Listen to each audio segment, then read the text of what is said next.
He's collapsed. What happened? The teacup, it's shattered. We must speak of this. Tell me what you saw. A quiet village hides a shocking secret. Will Miss Marple uncover it? Welcome to Unsolved Mystery Vault. I'm your moderator, Falcon. Share your thoughts in the comments. Where are you tuning in from today? Your feedback makes this journey unforgettable. Let's dive in. Chapter 1: The Garden Party. The morning had begun in St. Mary Mead exactly as mornings were meant to begin. Soft sunlight spilled across clipped hedges and newly watered lawns. The church bells, faint and courteous, reminded the village that it was Saturday. Even the wind seemed to behave itself, drifting lazily through the blossom trees at the far end of the green. It was the sort of day that reassured everyone, quite unnecessarily, that nothing truly dreadful could ever happen here. Miss Marple, sitting very upright on a white-painted folding chair beneath Mrs. Bantry's striped garden awning, was of a different opinion. She did not say so, of course. She merely smiled at Mrs. Bantry, accepted a thin china cup of tea, and remarked in her mildest voice, "Such a lovely turnout, dear. One can always tell a great deal about a village by who appears when refreshments are offered." Mrs. Bantry laughed indulgently. "My dear Jane, you make it sound quite wicked." But Miss Marple's pale eyes were already moving, unobtrusively, from one guest to another. The garden party was meant to be a simple affair, nothing more than a modest fundraiser for the church roof. A few trestle tables, a raffle, sponge cakes wrapped in paper doilies, and a small string trio borrowed from Much Benham. Yet nearly the whole village had come. Which, Miss Marple privately thought, was never accidental. At the far end of the lawn stood Arthur Bellows, chairman of the parish council, his handsome grey head bent attentively toward a young woman in a cream coat. Lydia Crane. Newly arrived. Widowed, according to what little was known, and already, rather conspicuously, admired. Near the roses, Margaret Holloway was arranging plates with brisk precision. She was the vicar's secretary and possessed the kind of competence that could easily harden into resentment if it went long enough unacknowledged. By the cake table, Charles Whittaker, owner of the long-neglected Belmere House, was laughing too loudly at something said by the schoolmistress, Eleanor Price. He had the uneasy brightness of a man determined to be liked. And drifting between the clusters of conversation like a genial butterfly was Harold Finch, treasurer of the Restoration Fund and, in many ways, the true architect of the afternoon. It was he who had organized the stalls, persuaded reluctant contributors, and arranged the raffle prizes. Harold Finch was also, Miss Marple noticed, extraordinarily alert. His eyes flicked again and again toward the old stone pavilion at the edge of the garden. It was an odd choice of shelter for the raffle box. Miss Marple took a sip of tea and reflected, not for the first time, how very often excitement disguised itself as efficiency. The village hummed. Voices overlapped. Teacups clinked. Children darted in and out of adult legs like startled birds. At 3:30 precisely, Mrs. Bantry clapped her hands for silence. "If everyone could gather near the steps, please. We shall draw the raffle in just a moment." There was the expected mild shuffling, the careful migration of chairs and handbags. Harold Finch was already moving ahead of them, carrying the battered wooden raffle box beneath one arm. "I'll just fetch the list from the pavilion," he called cheerfully. Miss Marple watched him go. He walked quickly. Too quickly for a man who had just enjoyed 2 slices of sponge cake and a glass of sherry. The pavilion itself was little more than a shallow stone shelter, built long ago for summer musicians who no longer came. It sat partly hidden by yew trees, its interior shadowed even on bright days. Harold Finch disappeared into it. Mrs. Bantry smiled at the waiting crowd. "We'll begin as soon as Mr. Finch returns." "It won't be a moment." It was a moment. Then another. And another. Someone coughed politely. Arthur Bellows glanced at his watch. Margaret Holloway's mouth tightened. "I expect he's mislaid the list again," she murmured to Eleanor Price. Miss Marple did not smile. She had noticed something else. As Harold Finch crossed the lawn, Lydia Crane had turned, quite unconsciously, it seemed, and watched him go. Her expression had altered for only an instant. Not concern. Not curiosity. Something closer to anticipation. A thin, unaccountable tension slipped into the pleasant air. Mrs. Bantry gave a small, embarrassed laugh. "I'll just see what is keeping him." But before she could take more than 2 steps, a sudden sharp cry came from the direction of the pavilion. It was not loud. It was not theatrical. It was the unmistakable sound of a woman who had seen something she could not immediately understand. Eleanor Price emerged from behind the yew trees, her hands lifted awkwardly in front of her as though she were afraid to touch anything. There's a man in there," she said. Her voice shook. For a fraction of a second, no one moved. Then several people moved at once. Arthur Bellows strode forward. Charles Whittaker followed. Margaret Holloway arrived almost on their heels, brisk even now. Miss Marple rose more slowly, steadying herself with one hand on the back of her chair. She did not hurry.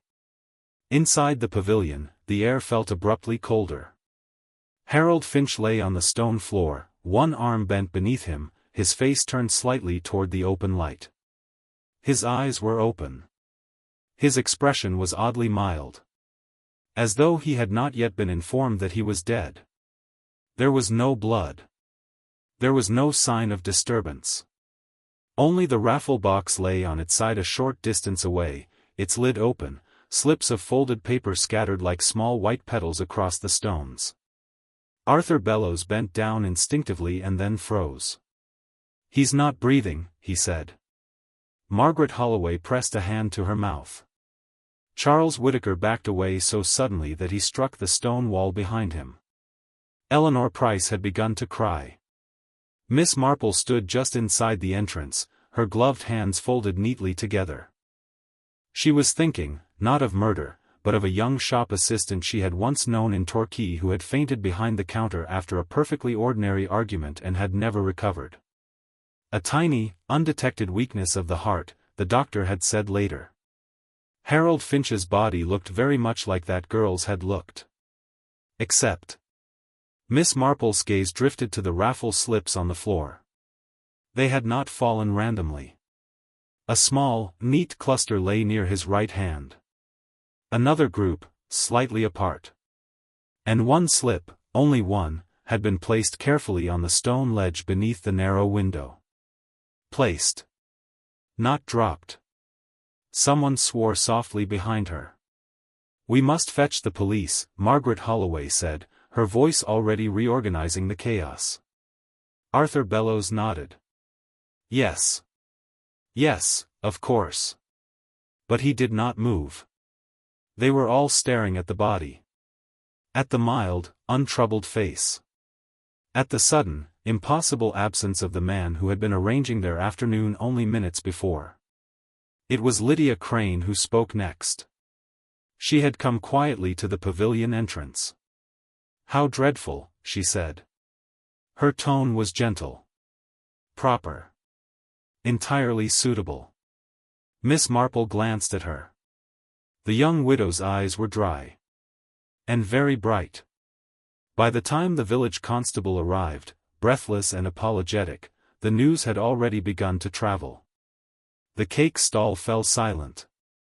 Children were ushered away with forced cheerfulness. Someone whispered the word heart attack, as though it might still save them all.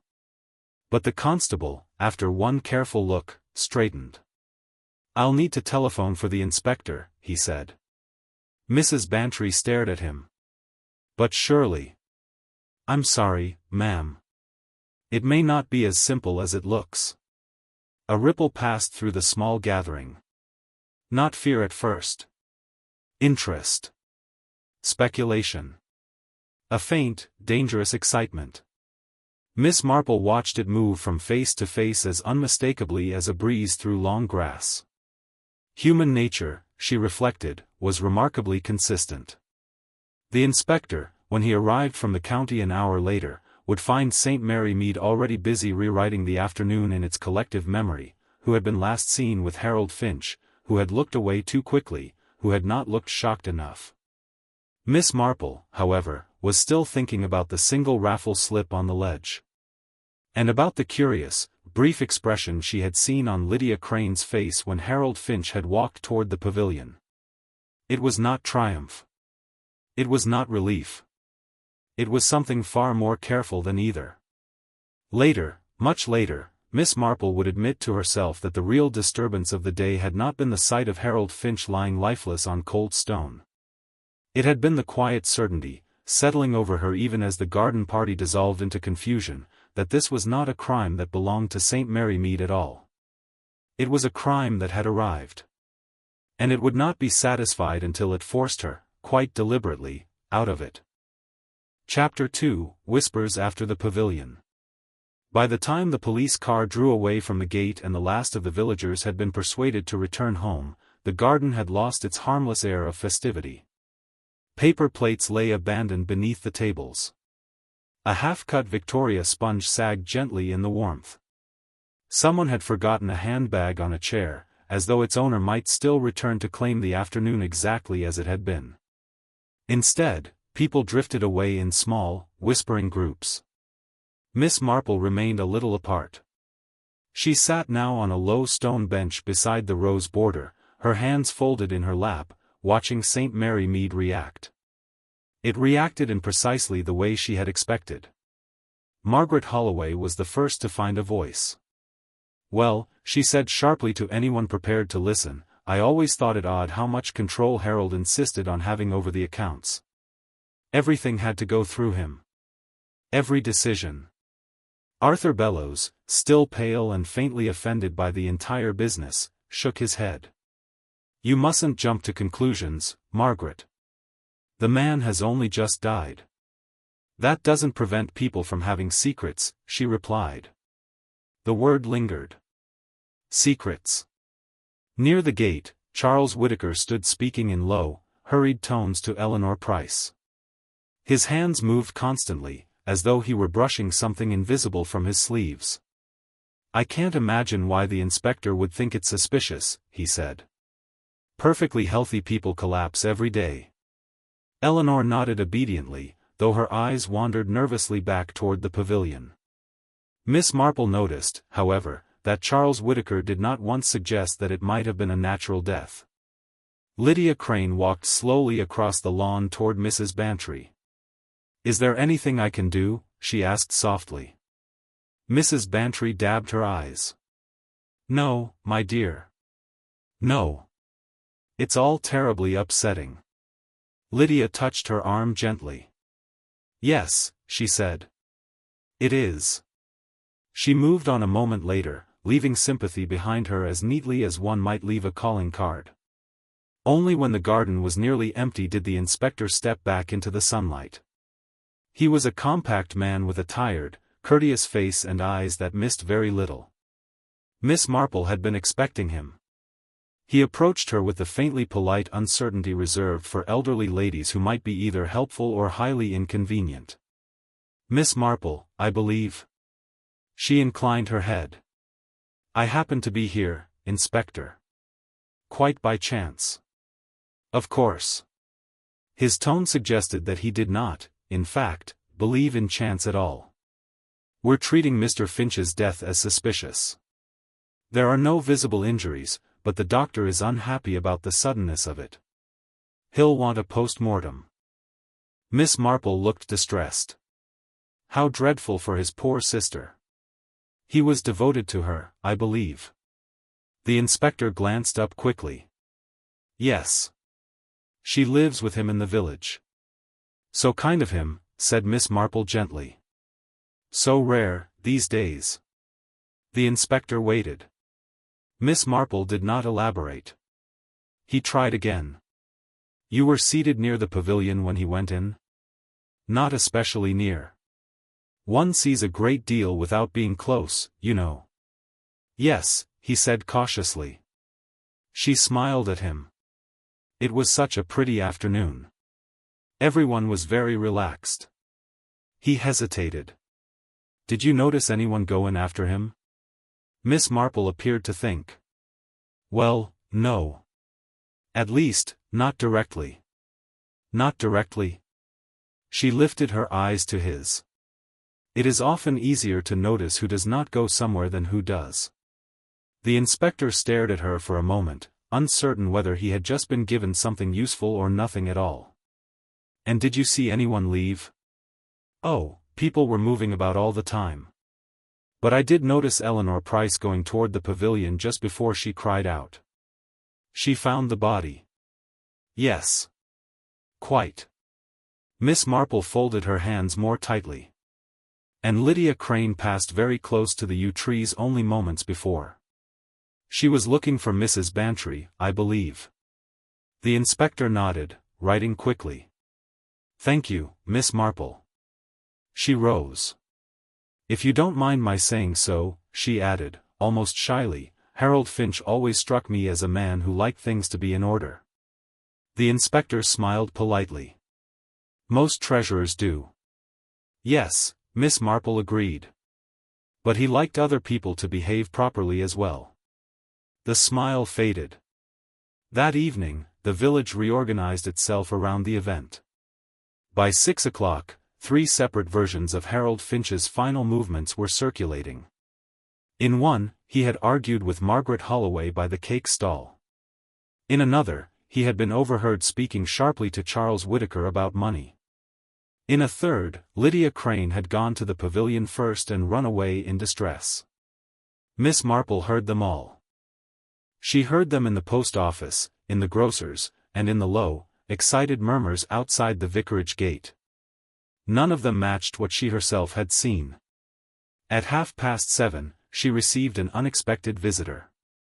Margaret Holloway stood on her doorstep, her expression composed but restless. I thought you might appreciate being kept informed, she said. Miss Marple ushered her in.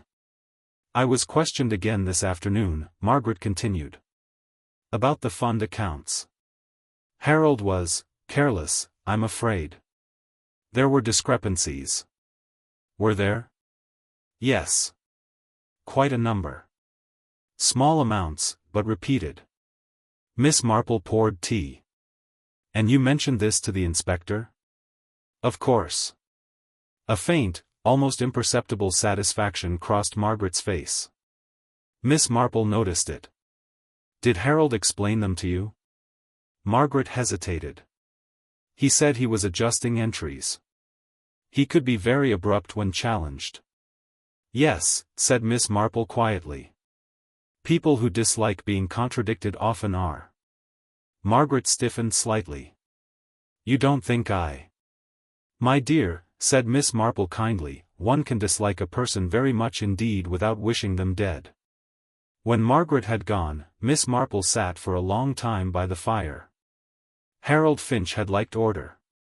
He had liked control.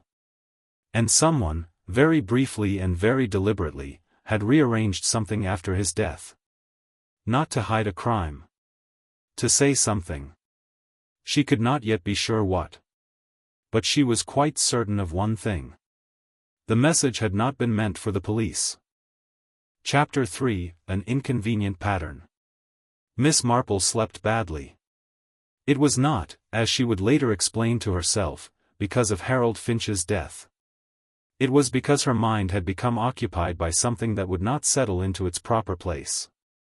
At a little before 8 the next morning she rose, dressed carefully, and walked out into the village while St. Mary Mead was still performing its quieter, more honest routines. The postmistress was unlocking her door. The baker's boy was unloading trays. A milk bottle stood abandoned on the Finch doorstep, its silver cap already pierced by a hopeful starling. Miss Marple paused only a moment. The curtains in the front room of Harold Finch's cottage were drawn. So, she reflected, was the life inside it. She turned instead toward Belmere House. Charles Whittaker had bought the property 5 years earlier with large plans and uncertain funds. The house had improved only in patches, like a smile repaired one tooth at a time. Fresh paint brightened the porch, but weeds still dominated the gravel drive. He opened the door himself. "Oh, Miss Marple." Surprise, genuine and not entirely welcome. "I hope I'm not intruding," she said mildly. "I was just passing, and I remembered you once mentioned your roses. I wondered whether you had had any luck with the new fertilizer." Charles Whittaker blinked. "Roses?" "Yes. One never knows with these modern mixtures." He laughed, a fraction too late. "Oh, yes. Of course. Do come in." The sitting room smelled faintly of furniture polish and cold ash. Papers lay scattered on a side table. Miss Marple did not look at them. Instead she admired a vase of daffodils. "How very cheerful," she said. Charles hovered. "You were at the party yesterday, of course." "Yes. A dreadful business. Quite dreadful." He waited. Miss Marple stirred her handbag gently, as though searching for something. "I suppose the inspector will be wanting to examine the fund records rather closely now," she observed. Charles's face altered almost imperceptibly. "Yes. I imagine he will. Such a responsibility, that restoration fund. The village puts so much trust in the committee." "Yes." His voice was thinner. "And you were one of the signatories, were you not?" He stared at her. "Well, yes. Naturally. Harold insisted on 2 signatures. So sensible of him." She smiled at Charles. He did not smile back. When she left a few minutes later, he closed the door very softly. Miss Marple walked on. She did not hurry. At the corner near the green, she encountered Eleanor Price. The schoolteacher looked exhausted, as though the shock of the previous afternoon had begun to settle into something heavier. "Oh, Miss Marple." "My dear child," said Miss Marple, kindly, "you look quite worn out." Eleanor nodded helplessly. "I can't stop seeing him. Just lying there." "Yes. I keep wondering whether I should have gone into the pavilion sooner." Miss Marple laid a light hand on her arm. "You went in exactly when you were meant to." Eleanor looked at her sharply. "What do you mean?" Miss Marple smiled. "One often blames oneself for being late when, in truth, one has simply arrived at the only possible moment." They walked together for a little way. "You went to the pavilion because Mrs. Bantry asked you to fetch Harold?" Miss Marple asked gently. "Yes. She said he was taking rather a long time." "And you went straight there?" "Yes." "Did you see anyone near it?" Eleanor hesitated. "There was someone by the yew trees." "I thought it was Mrs. Crane." "Thought?" "Well, yes. I didn't look properly. She was just turning away." "Toward the house?" "Toward the main lawn." Miss Marple nodded. They parted at the school gate. Miss Marple turned back toward the center of the village. At 10 o'clock precisely, Margaret Holloway emerged from the vicarage with a bundle of papers under her arm. "Good morning, Miss Marple." Margaret sounded brisk, efficient, faintly guarded. "You are off to see the inspector, I suppose?" "Yes. He wishes to go through the accounts in detail." "Of course he does." Margaret's lips tightened. "It will take some time. Harold kept everything in his own system." "Yes," said Miss Marple softly. "That can be very inconvenient for those who come after." Margaret studied her. "You seem remarkably calm about all this." "My dear," said Miss Marple gently, "it is rarely useful to become excited before one understands what has actually happened." Margaret hesitated. "There is something you should know. The inspector has asked about the missing raffle money." "Missing?" Margaret looked startled. "You didn't hear?" "No. About £40. It should have been in the box yesterday. Harold recorded it as received earlier in the week." Miss Marple appeared mildly surprised. How unfortunate. Yes. That is why they are being so thorough. Margaret moved away quickly, as though anxious to reclaim her efficiency before it could be questioned. Miss Marple stood quite still. £40. A sum too large to be mislaid. Too small to justify murder. Unless it had been the wrong money. She returned slowly to her cottage. The Morning Post lay on her mat. Among the circulars and the parish newsletter was a small envelope addressed in an unfamiliar hand. Inside was a single folded sheet. No signature. No greeting. Only a short line, written carefully and without flourish. You are mistaken about the raffle slip. For a long moment Miss Marple sat very quietly. Then she unfolded the paper again and looked at it more closely. The handwriting was deliberate. Educated.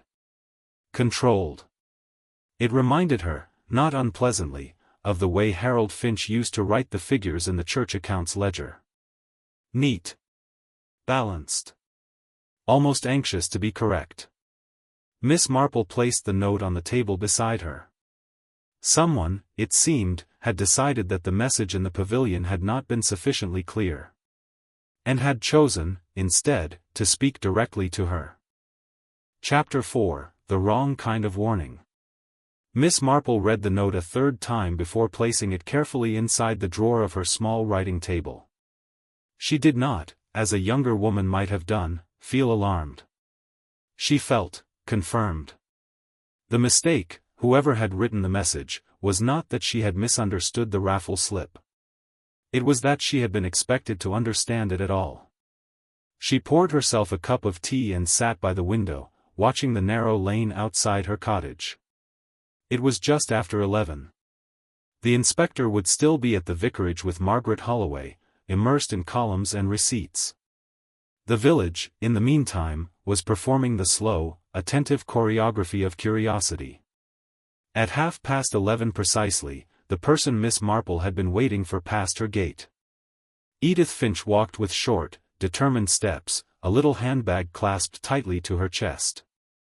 She was a narrow woman with a permanently apologetic air, as though she were forever on the brink of excusing herself for occupying space. Edith, Miss Marple called gently. The woman startled visibly. Oh, Miss Marple. You were just on your way back from the shops, I expect? Yes.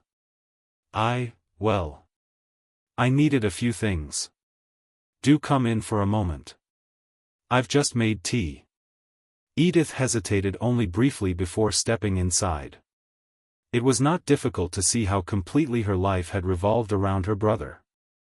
The shock of his absence hung about her like a coat she had forgotten to remove. I don't know what I'm meant to do with myself now, she said abruptly, lowering herself into the nearest chair. Miss Marple handed her a cup. One does not usually know, at first. Edith stared into the tea. They keep asking me questions. Yes. About his papers. His habits. Who he spoke to. Yes. She glanced up nervously. They don't think he was mixed up in something, do they? Miss Marple smiled kindly. I think they are simply trying to be thorough. Edith nodded eagerly. He was always careful. Harold, I mean. Very exact. He didn't like things to be out of place. No, said Miss Marple softly. I had noticed that. There was a silence. Then Edith spoke again. He did seem rather troubled this week. Oh? Yes. Not badly, exactly. Just preoccupied. He kept going over the raffle money again and again. Miss Marple lifted her eyes. The raffle money? Yes.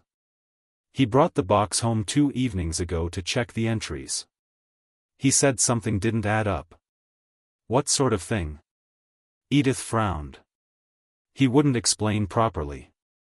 Only that someone had altered a figure in the ledger. Miss Marple stirred her tea. Did he say who? No. Edith shook her head. He said it was someone he trusted. The words fell heavily between them. And did he intend to do anything about it? Miss Marple asked gently. Edith hesitated. He said he would speak to them. Quietly. Miss Marple did not ask who the them might be. Instead, she said, did Harold receive any visitors that evening? Edith thought. No.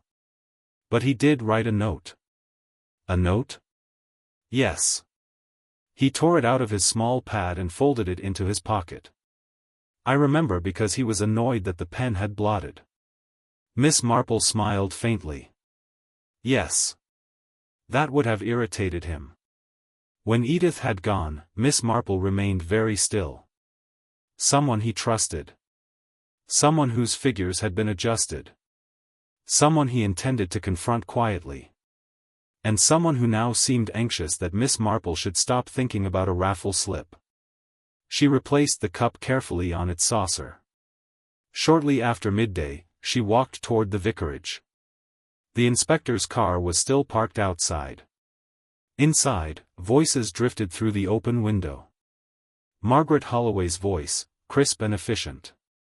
As I said, the figures were reconciled at the end of each week.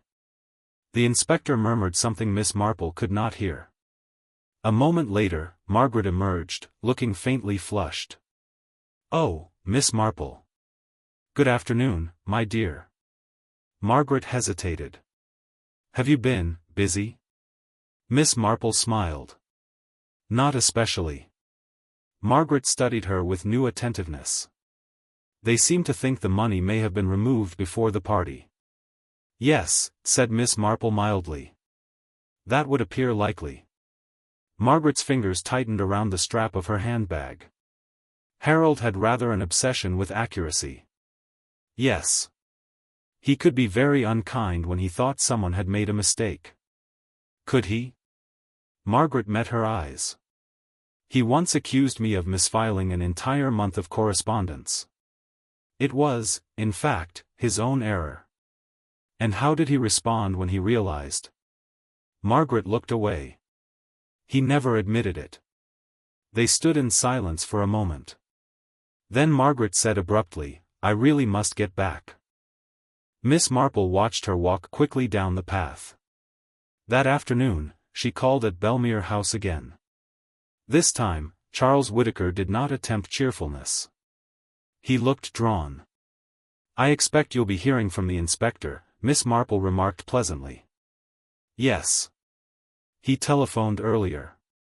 About the missing money? Yes. A pause. He asked about Harold. Yes. He was coming to see me. On Saturday morning. Miss Marple looked surprised. He told you so? No. Edith mentioned it this morning. Miss Marple waited.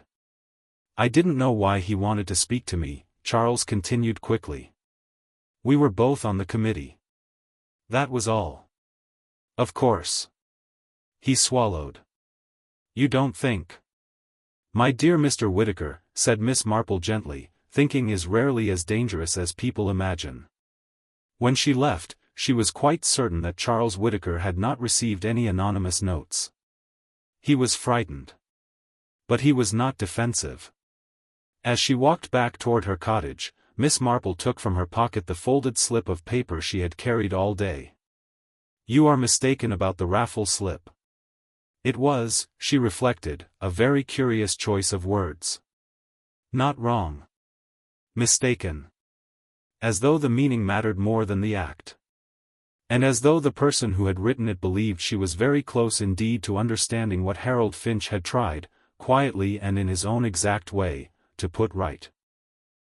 Someone here knows more. Speak now. The light shows what was hidden. You can't keep secrets forever. Nor can you hide the truth. Chapter 5, A Carefully Chosen Listener. Miss Marple did not sleep at all that night. The anonymous note lay, neatly folded, inside the small leather notebook she kept beside her bed. She had placed it there quite deliberately, not because she intended to look at it again, but because she wished to remind herself that someone in St. Mary Mead had taken the trouble to think about what she might think. That, she reflected, was a most revealing kind of effort. By 8:30 the following morning she was walking toward the post office. It was market day in Much Benham, and the village was thinning slightly as people drifted toward buses and cars. The rhythm of ordinary life was returning, but it carried with it a strained politeness, as though everyone were performing a familiar tune with one ear turned toward the possibility of a wrong note. Lydia Crane was already at the counter when Miss Marple entered. She stood very straight, her gloved hands folded over the top of her handbag. "I wondered if you had any postcards of the village," Lydia was saying pleasantly. "My sister is terribly fond of old churches." The postmistress smiled. "We have a few behind the counter." Miss Marple waited patiently. When Lydia turned, their eyes met. "Oh, Miss Marple. How do you do?" "Very well, thank you, my dear. I hope you are settling in comfortably." "Yes. Everyone has been most kind." Miss Marple selected a stamp she did not particularly need. "It must be difficult," she said gently, "coming to a new place and finding oneself caught up in something so upsetting." Lydia's expression softened. "Yes. It is rather dreadful, isn't it?" Miss Marple inclined her head. "Especially when one has hoped for peace." There was a faint pause. Lydia hesitated, then said quietly, "I understand you knew Mr. Finch quite well." "Oh, no," said Miss Marple at once. "Only in the way one knows people in a small village." "Yes," Lydia murmured. "Of course." They stepped aside together while the postmistress served another customer. "He seemed very devoted to the church," Lydia said. "Yes. And very concerned with rules." Miss Marple smiled faintly. "That is sometimes the same thing." Lydia laughed, softly. "I suppose so." She lowered her voice. "He was not unkind, exactly. But he could be, very firm, couldn't he?" Miss Marple studied her face. "Yes. I think he could." Lydia seemed relieved. "I only mention it because he spoke to me rather sharply last week about a donation I intended to make. I had misunderstood the procedure." "Had you?" "Yes. I thought it might be easier to give the money directly to Mrs. Bantry. He said everything must be recorded properly." "That was like him." "Yes," Lydia said thoughtfully. "Very like him." They left the post office together. "I do hope they find out what really happened," Lydia said quietly at the gate. "So do I," Miss Marple replied. Lydia hesitated, as though about to add something, then smiled politely and turned away. Miss Marple watched her walk down the lane. It was not the conversation itself that lingered with her. It was the care with which Lydia Crane had introduced Harold Finch's firmness into it. A small, deliberate shaping of memory. At 10 o'clock, Miss Marple encountered the inspector outside the vicarage. He greeted her with restrained warmth. "Good morning, Miss Marple." "Good morning, Inspector. We have confirmed that the raffle money was removed before the party." "Yes." He glanced at her, faintly surprised. "And that Mr. Finch had noted an alteration in the ledger." "Yes." This time he did not hide his surprise. "You seem unusually well informed." Miss Marple smiled. "People often tell one things when they are distressed." "Yes," he said slowly. "They do." He hesitated. "The post-mortem suggests poisoning. A fast-acting substance. Difficult to trace." "How very unpleasant. It would have had to be administered shortly before death." "Yes."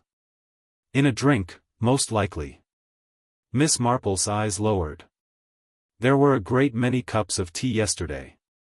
He studied her for a moment. "If you recall anything further, however small." "Of course."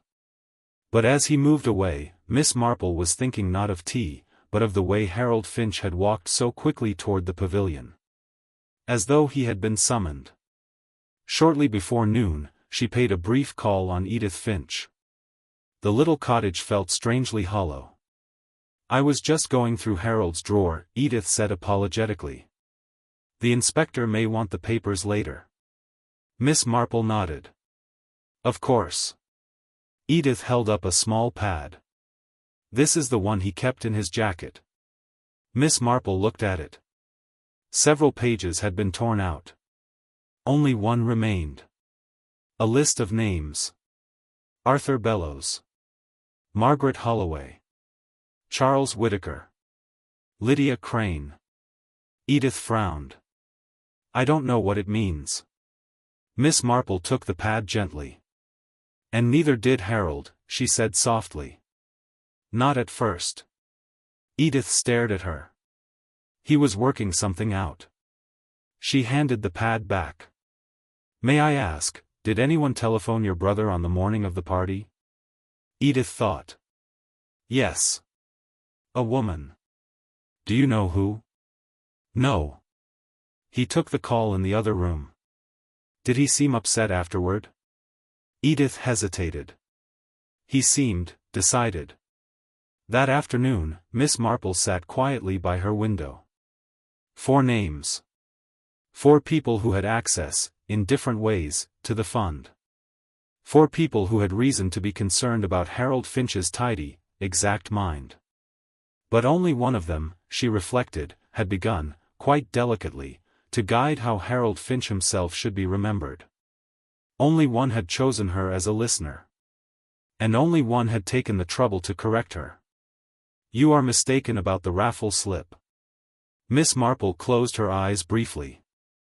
The slip itself did not matter. The arrangement of it did. A message left in public. A warning delivered in private. The same hand, she was now almost certain. And the next move, she suspected, would not be nearly so careful. Chapter 6, What People Choose to Remember. The next move came sooner than Miss Marple had expected. It announced itself not with drama, but with irritation. Shortly after 4 o'clock that afternoon, Margaret Holloway arrived at her cottage without ceremony and without apology. "I have just been to the inspector," she said at once, standing stiffly in the narrow sitting room. "And I thought you should know what is being said." Miss Marple offered her a chair. Margaret ignored it. "He is asking questions about the way donations were received. About informal contributions. About whether people were ever allowed to give money directly, rather than through the proper channels." Miss Marple poured tea. "And were they?" Margaret hesitated. "Occasionally. In special circumstances. It was not irregular. But it was not encouraged." "No." Miss Marple handed her a cup. "And who decided when circumstances were special?" Margaret flushed faintly. "Harold did." "Yes," said Miss Marple gently. Margaret set down the cup without drinking. "He seems to think that someone may have felt pressured." "By Harold?" "Yes." Miss Marple said nothing. "He could be very rigid," Margaret continued, almost eagerly now. "Quite unyielding. I imagine that made him unpopular." "Yes." Margaret looked at her sharply. "You agree?" "My dear," said Miss Marple kindly, "one can recognize a difficulty without mistaking it for a crime." Margaret's mouth tightened. "I only mean that if someone resented his interference." "Yes. But resentment is not evidence." Margaret stood very still. "No." She left a moment later, briskly, with the faint impression of having failed to secure something she had hoped for. Miss Marple remained by the window. Margaret, she reflected, was attempting, rather clumsily, to offer the inspector a motive that did not involve money. Later that same afternoon, Charles Whittaker telephoned. His voice was strained. "Miss Marple, I hope you won't think it odd, but I wondered whether you might confirm something for me." "Of course."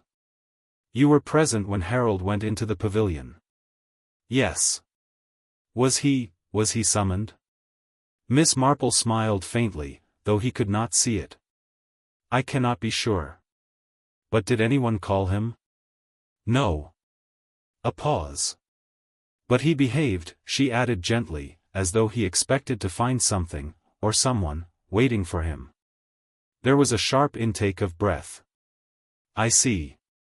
When he rang off, Miss Marple did not feel that she had helped him. She felt that she had unsettled him. At 6:30, Edith Finch came quietly to the door. I'm sorry to trouble you, she said, twisting her gloves. But I thought perhaps I should tell someone. Miss Marple ushered her in. I was putting Harold's papers back into the drawer, Edith said nervously, and I found this. She held out a small folded sheet. Miss Marple unfolded it carefully. A single sentence, written in the same precise hand Edith had described. I will speak to you at the pavilion before the draw. No name. No time. But beneath it, very faintly, the impression of another line, pressed through from the page above. Miss Marple held it to the light. 2 words were just visible. Bring ledger. Edith watched her anxiously. So he was meeting someone. Yes, said Miss Marple softly. And they were not meeting him.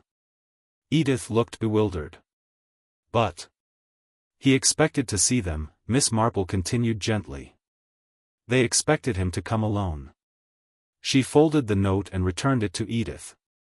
Did you notice whether he took the ledger with him? Yes. It was not in the drawer afterward. Miss Marple nodded.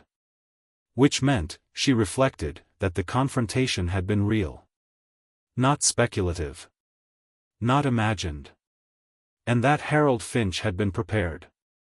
That evening, as dusk began to gather at the edge of the green, Miss Marple walked slowly toward the church. The door stood open. Inside, Lydia Crane was arranging flowers on the chancel steps. Good evening, Miss Marple. Good evening, my dear. She paused, admiring the careful balance of color. You have such a good eye for placement. Lydia smiled. I like things to look thoughtful. Yes. Miss Marple seated herself quietly in the nearest pew. Do you know, she said mildly, I have been thinking about Harold Finch. Lydia's hands paused. Yes? He was very particular about how things should be remembered. Lydia resumed her work. I think most conscientious people are. Yes. But he was also rather concerned with how things would appear. Lydia turned, holding a small spray of greenery. I don't quite follow. No, said Miss Marple gently. I expect you don't. A small silence settled between them. You spoke of peace the other morning, Miss Marple continued softly. Of hoping for it. Yes. And yet you found yourself, almost at once, in the middle of difficulty. Lydia placed the greenery carefully. I couldn't have foreseen what happened. No, Miss Marple agreed. But one can sometimes foresee how people will behave when it has. Lydia glanced toward her. I'm not sure what you mean. Miss Marple smiled pleasantly. In a village, memory becomes a sort of shared property. Everyone contributes a little. Yes. But some people contribute rather more carefully than others. Lydia studied her. Are you suggesting something? Oh no, my dear. Only observing. She rose. I hope you will not be troubled too much by questions. They can be very wearing. Yes, Lydia said quietly. They can. Miss Marple walked back down the aisle. Behind her, Lydia remained very still. It was not until Miss Marple had reached the porch that Lydia spoke again. He was going to accuse me. The words were barely above a whisper. Miss Marple turned slowly. Of what, my dear? Lydia's mouth tightened. He said I had tried to bypass the proper procedure. That I was interfering. Yes. He said it made him uncomfortable. Miss Marple nodded. Yes. I imagine it did. Lydia's eyes were bright. I only wanted to help. Yes. And he wouldn't let me. No. Miss Marple looked at her for a long moment. Then she said gently, when people are determined to put something right, they can be surprisingly difficult to dissuade. Lydia said nothing. As Miss Marple walked home through the quiet lane, she reflected that Lydia Crane had at last allowed herself a small, unguarded truth. Not about money. Not about procedure. But about opposition. Harold Finch had stood in her way. And now, very carefully, she had begun to stand in his. Chapter 7, The Shape of a Second Lie. Miss Marple was preparing her evening tray when the telephone rang. It rang with a sharp insistence that did not belong to neighbor LeChatter. She crossed the little sitting room at once. Yes? Miss Marple? It was the inspector. His voice was brisk, but she detected a thin edge beneath it. I should like to speak to you, if you are at home. Of course. I shall be with you in 10 minutes. He arrived in rather less. He did not sit down. We have found Mr. Finch's ledger. Miss Marple lifted her eyebrows. Oh. It was discovered this evening in the vestry cupboard at the church. Miss Marple said nothing. It had been pushed behind a stack of hymn books. Yes, she murmured. That would be a convenient place. The inspector watched her closely. It contains several recent alterations. Adjustments to recorded donations. I understand. One of those adjustments concerns a payment made by Mrs. Crane. Miss Marple inclined her head slightly. I am not surprised. The inspector hesitated. The amount recorded is £40. Miss Marple looked at him. Yes. He studied her expression. You do not seem shocked, she supplied gently. No. She smiled faintly. In a village, Inspector, money does not usually move without someone noticing the direction in which it is going. He sighed. The problem is that the alteration appears to have been made by Mr. Finch himself. Miss Marple looked down at her folded hands. Yes, she said quietly. That would be the obvious conclusion. He frowned. You sound as though you disagree. I only wonder, she replied, why a man who was so distressed by an incorrect entry should choose to correct it in precisely the way that made it most misleading. The inspector stiffened. You think the alteration was not intended to conceal something? No, said Miss Marple. I think it was intended to draw attention to it. He stared at her. I beg your pardon. Miss Marple rose and walked to the writing table. She took out her small leather notebook and opened it carefully. Harold Finch was very exact, she said softly. But he was not careless with implication. She returned to him. Tell me, Inspector. Was the altered figure neatly overwritten? Yes. And the ink? The same as the rest of the page. Miss Marple nodded. He would not have altered it if he meant to hide it. He would have rewritten the entry entirely. The inspector was silent. What he needed, Miss Marple continued gently, was for someone else to notice that the entry was wrong. He looked sharply at her. And who, in your opinion, was that someone? Miss Marple smiled faintly. Himself, at first. And then, someone who would understand why it mattered. The inspector exhaled slowly. You have something in mind. Yes. He waited. She did not elaborate. Instead she said, May I ask who found the ledger? He glanced at his notes. Miss Crane. She said she was tidying the flowers in the church this afternoon and thought the vestry cupboard looked disordered. Miss Marple nodded. She is very observant. The inspector's mouth tightened. Yes. He hesitated. There is something else. Miss Marple looked at him calmly. Miss Finch came to see me this evening, he said. She was quite distressed. She had received a note. Miss Marple felt a faint tightening behind her ribs. A note? Yes. Pushed through her door. It said only, "You must remember what Harold was like."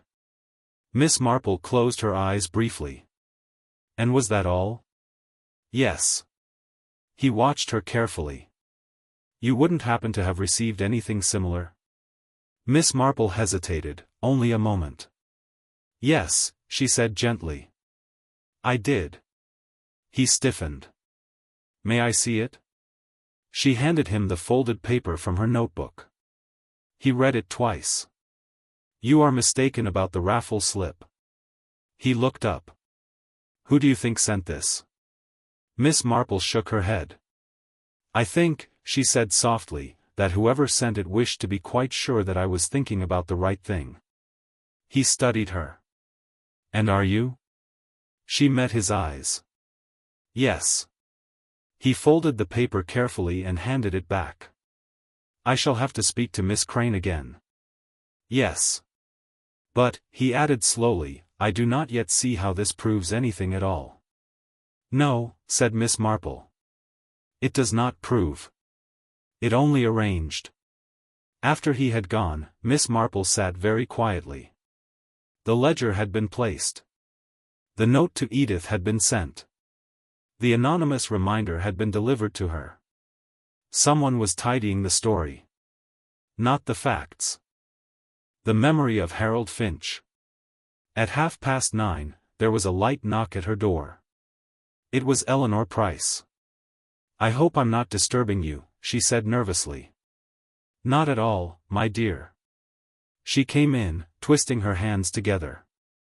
They questioned me again, Eleanor said. About the afternoon of the party. Yes. They wanted to know whether I was certain it was Mrs. Crane near the yew trees. And were you? Eleanor hesitated. No. Not certain. Only, likely. Yes, said Miss Marple softly. Likely is a very persuasive word. Eleanor looked troubled. I feel dreadful. I might be mistaken. Yes. They kept saying it would help if I could be firm. Miss Marple smiled gently. Firmness is not always kindness. Eleanor's eyes filled with sudden tears. They asked whether anyone had spoken to me about it since. Miss Marple lifted her gaze. And had they? Yes. A pause. Mrs. Crane, Eleanor whispered. She said it must have been her I saw. That she remembered passing the trees at about that time. Miss Marple nodded. And did that help you to remember? Eleanor shook her head miserably. No. It only made me confused. Miss Marple reached out and squeezed her hand. You have done very well to tell me. When Eleanor had gone, Miss Marple rose and stood by the window. The pattern was now unmistakable. Lydia Crane had found the ledger. Lydia Crane had shaped Eleanor's uncertainty into something closer to certainty. Lydia Crane had gently pressed Edith Finch toward a safer, softer memory of her brother. And Lydia Crane had chosen Miss Marple herself as the one person who must not misunderstand what Harold Finch had tried to do. It was not fear that moved her. It was control. Outside, the lamps along the lane blinked into life one by one. Miss Marple reflected quietly that the next step would not be another correction. It would be something far more decisive. Because once one begins to arrange what people remember, one eventually has to prevent them from remembering anything else at all.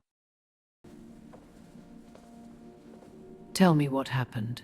I didn't mean for any of this. Chapter 8, A Quiet Experiment. Miss Marple woke early, with a clear and slightly unwelcome certainty about what she must do next. She disliked, on principle, anything that resembled manipulation. It was, she believed, a coarse instrument when compared with simple observation.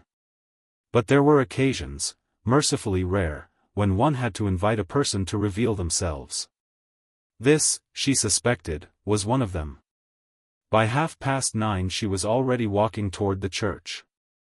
The morning was mild, almost cheerful. It carried with it the faint promise that St. Mary Mead might yet forgive itself for the disturbance of the past few days. Inside the porch she paused deliberately, consulting a small notebook with unnecessary concentration. Lydia Crane emerged from the vestry a moment later. "Oh, Miss Marple. I wondered if you might be able to help me for a moment," Miss Marple said mildly. "I find I've quite mislaid my sense of order." Lydia smiled. "I'm sure I can try." Miss Marple gestured toward the pews. "It's the hymn books. I promised Mrs. Bantry I would help with a little rearranging this morning. But I cannot remember which sets were moved when the inspector came yesterday." Lydia's eyes flicked, almost involuntarily, toward the vestry door. "Oh. Yes. They were disturbed a little." "So inconvenient," said Miss Marple gently. "I am always afraid of putting things back in the wrong place." Lydia laughed softly. "It really doesn't matter very much." Miss Marple looked at her. "No," she agreed. "Not usually." They moved together toward the front of the church. "I expect you found it rather unsettling, discovering the ledger," Miss Marple said quietly. Lydia's hands stilled. "Yes. It was unpleasant." "I should imagine so. And yet you noticed it so quickly." "It was quite obvious," Lydia replied. "Yes," said Miss Marple softly. "Once one knows where to look." Lydia turned to her. "I'm not sure what you mean." Miss Marple smiled apologetically. "Oh, I'm afraid I often express myself badly." She began placing hymn books carefully back onto the rack. "Do you know," she continued, as though struck by a sudden thought, "the inspector told me something rather curious last night." Lydia looked up. "Yes?" "He said that Harold Finch had altered the ledger himself." A small pause. Lydia's expression remained composed. "Yes," she said quietly. "That was his handwriting." "So very neat," Miss Marple agreed. "So deliberate." She placed another book into its slot. "He was planning to correct the entry properly, of course." That was what the note in his pocket meant. The one about bringing the ledger to the pavilion. Lydia's face changed. Not dramatically, but unmistakably. "I didn't know about any note," she said. "No," said Miss Marple gently. "I wouldn't have expected you to." She turned and looked at Lydia with mild, almost anxious concern. "It must be very distressing for you, my dear. To think that he had decided to confront you." There was a long, thin silence. Lydia's lips parted. "Confront me?" "Yes." Miss Marple watched her closely. "He believed you had altered the entry." Lydia stared at her. "That's ridiculous." "Yes," said Miss Marple quietly. "That is exactly what you should say." The word seemed to strike Lydia like a physical blow. Miss Marple continued, her voice low and gentle. "You see, if he had believed you had taken the money, he would have gone directly to the police. That was the sort of man he was." Lydia's breathing had altered. Heavily. Unevenly. "But he did not believe that," Miss Marple went on. "He believed you had tried to move it." Lydia closed her eyes briefly. "To redirect it. To place it somewhere that felt more personal." "You don't understand," Lydia said suddenly. "The fund is so slow. Everything has to go through committees. Forms. Approvals. I only wanted the repairs to begin properly. Harold cared more about rules than results." "Yes," said Miss Marple. "And when he discovered the entry had been changed," Lydia continued quickly, "he was furious. He said it made him look incompetent." "Yes." "He said he would have to put it right." "Yes." Miss Marple set the last hymn book neatly into place. And that was what you could not allow. Lydia looked at her. Her face had gone quite pale. He was going to undo everything. Miss Marple inclined her head. Yes. He didn't even listen. No, said Miss Marple gently. People who are determined to restore order rarely do. Lydia's hands trembled. So you think I killed him? Miss Marple studied her with soft, unwavering attention. No, she said quietly. I think you poisoned him. The words lay between them without drama. Without triumph. Without accusation. Lydia's breath left her in a faint, broken sound. It was only meant to frighten him, she whispered. Miss Marple said nothing. I wanted him to feel ill. To stop him from confronting me. Just long enough for me to sort it out properly. Miss Marple closed her eyes. But you misjudged the amount. Lydia nodded helplessly. He drank it so quickly. The church was very still. I couldn't undo it, Lydia whispered. I couldn't stop it. Miss Marple spoke at last. And afterward, you realized that if anyone found the ledger and the note, they would believe he had altered the entry himself. Yes. So you placed the ledger. Yes. And you encouraged Eleanor to remember you near the pavilion. Yes. And you wrote to Edith. And to me. Lydia looked up.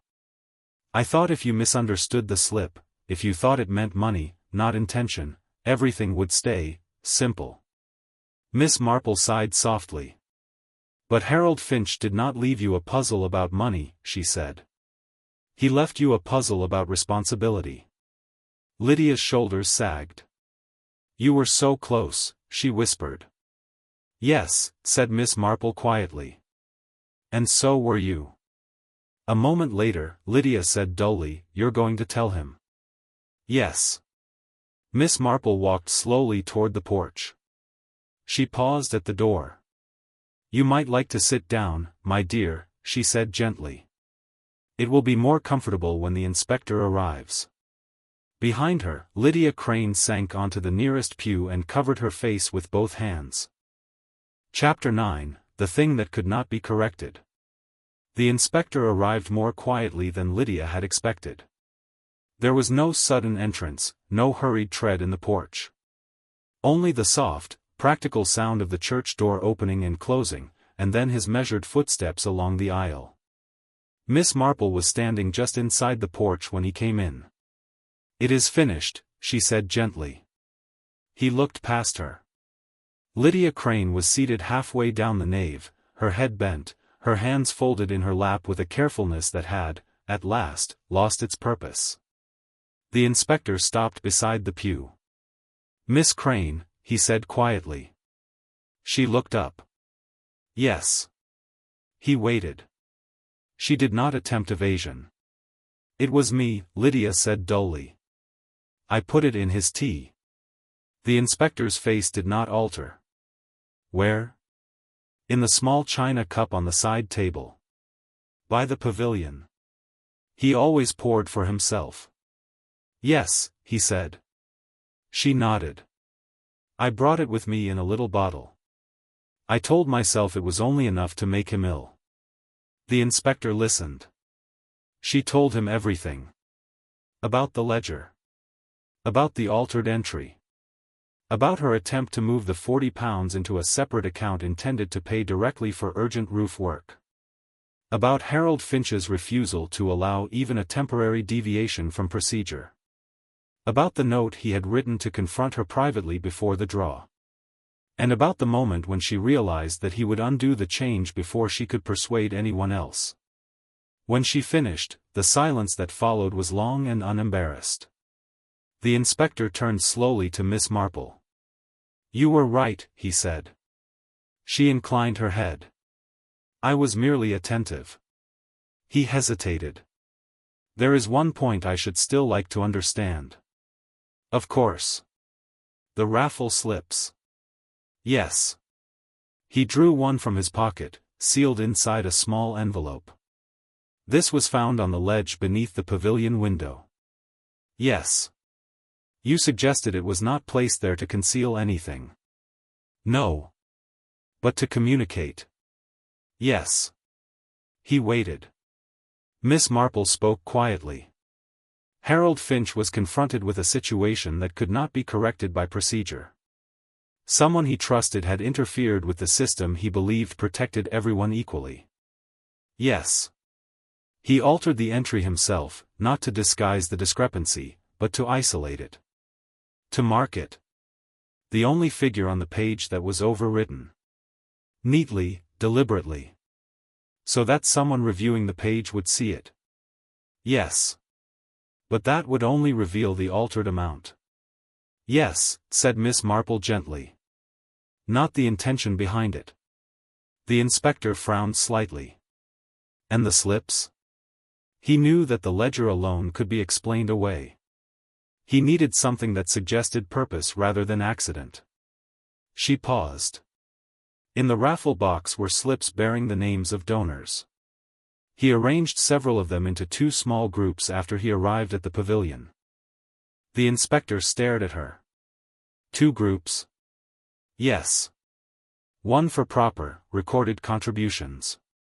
One for money that had been handled informally. And the slip on the ledge? That was Lydia's. The inspector's eyes flicked involuntarily toward the woman in the pew. He placed it apart, Miss Marple continued, because her action was different. She had not merely bypassed the system. She had redirected it. A long breath left the inspector's chest.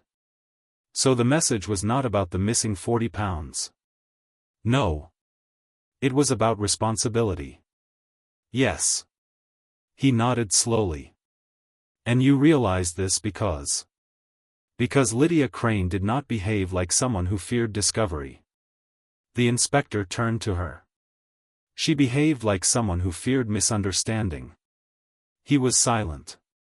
She did not attempt to remove the idea of the altered entry, Miss Marple said. She attempted to shape how it would be interpreted. That is why she found the ledger so promptly. Why she encouraged Eleanor to remember her near the pavilion. Why she wrote to Edith. And to me. The inspector looked down at the envelope in his hand. You are mistaken about the raffle slip. Yes. He closed his eyes briefly. She thought I had mistaken money for motive. And had you? No. He glanced at Lydia. Miss Crane, he said quietly, I am afraid you must come with me. She rose at once. There was no resistance. Only a faint, weary composure. As they reached the porch, Lydia turned back. I never wanted him dead, she said. Miss Marple looked at her. I know, my dear. The inspector waited. But you wanted him silent. Lydia nodded once. Yes. After they had gone, the church seemed abruptly emptier than it had been moments before. Miss Marple remained standing in the porch for a little while. Later, as she walked home through the soft afternoon light, she found that the village had already begun to collect the story. Not the true one. But a softer version. A version in which Lydia Crane had been well-meaning, impulsive, and unfortunate. Miss Marple did not interfere. That evening, the inspector telephoned. You were correct about something else, he said. Oh? She chose you deliberately. Miss Marple smiled faintly. I am often very useful to people who hope to be understood. Yes, he said quietly. And very inconvenient to those who hope not to be. When the receiver was replaced, Miss Marple sat for a long time beside the window. Harold Finch had believed, with an almost touching certainty, that every mistake could be corrected if one only applied enough order to it. He had been wrong. There were some things that no amount of careful arrangement could put back into their proper place. And the tragedy, she reflected, was not that Lydia Crane had wished to do something good. It was that she had been quite unable to accept that it was not hers to decide how good should be done. Chapter 10, What Remains When Order is Restored. The village did not speak of Lydia Crane for several days. It was not, Miss Marple reflected, a mark of unkindness. It was simply the careful pause people observed before deciding how a person should be remembered. By the end of the week, the pause had filled itself. Lydia had meant well. Lydia had been impulsive. Lydia had been under strain. Each explanation was placed gently upon the last, like china cups stacked with more hope than balance. Miss Marple listened without comment. On Saturday morning, the bell from the church tower rang again for ordinary reasons. Repairs to the roof were to begin on Monday. The irony of this did not pass entirely unnoticed. Miss Marple was sitting at her small writing table when Edith Finch came quietly to the door. "I thought I should return this," Edith said, holding out the little notepad Harold had kept in his jacket. "You may keep it, my dear," Miss Marple replied. "I think it belongs with your own memories now." Edith sat down. She looked less fragile than she had a few days earlier. Grief, once it was no longer confused with shock, had given her a curious steadiness. "They told me he tried to leave something, for people to understand." "Yes," said Miss Marple softly. Edith nodded. "That was Harold. He hated leaving things untidy." Miss Marple smiled faintly. "Yes." She poured tea. "I've been thinking about what you said," Edith continued. "About him trusting someone." "Yes. I suppose that is what hurts most." Miss Marple looked at her kindly. "My dear, trusting someone is not an error. It is only the price of living among other people." Edith absorbed this quietly. "He would have hated all the fuss," she said suddenly. "Yes," said Miss Marple. "But he would have been very relieved to know that what troubled him was finally understood." Edith smiled at that. When she had gone, Miss Marple sat for some time without moving. The inspector arrived just after noon. He accepted her tea with obvious gratitude. "I thought you might like to know," he said, "that Miss Crane's statement has been confirmed. The substance she used was obtained legally. She had a prescription some months ago, after her husband died." "Yes. She kept a small amount." Miss Marple nodded. He stirred his tea. "There is something I should like to ask you." "Of course. You were very certain, before you spoke to her, that it was Miss Crane." Miss Marple considered. "I was certain that she was the one arranging what people remembered." "Yes. But that is not quite the same thing as murder." "No." He waited. "What convinced you?" Miss Marple smiled gently. "Because Lydia Crane never behaved as though she were afraid of what Harold Finch had done."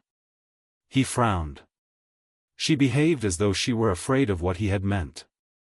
The inspector leaned back slowly. "Yes," he said. "And there is a very important difference." He was silent for a moment. "You knew, didn't you, when you spoke to her in the church?" "Yes." "You took a risk."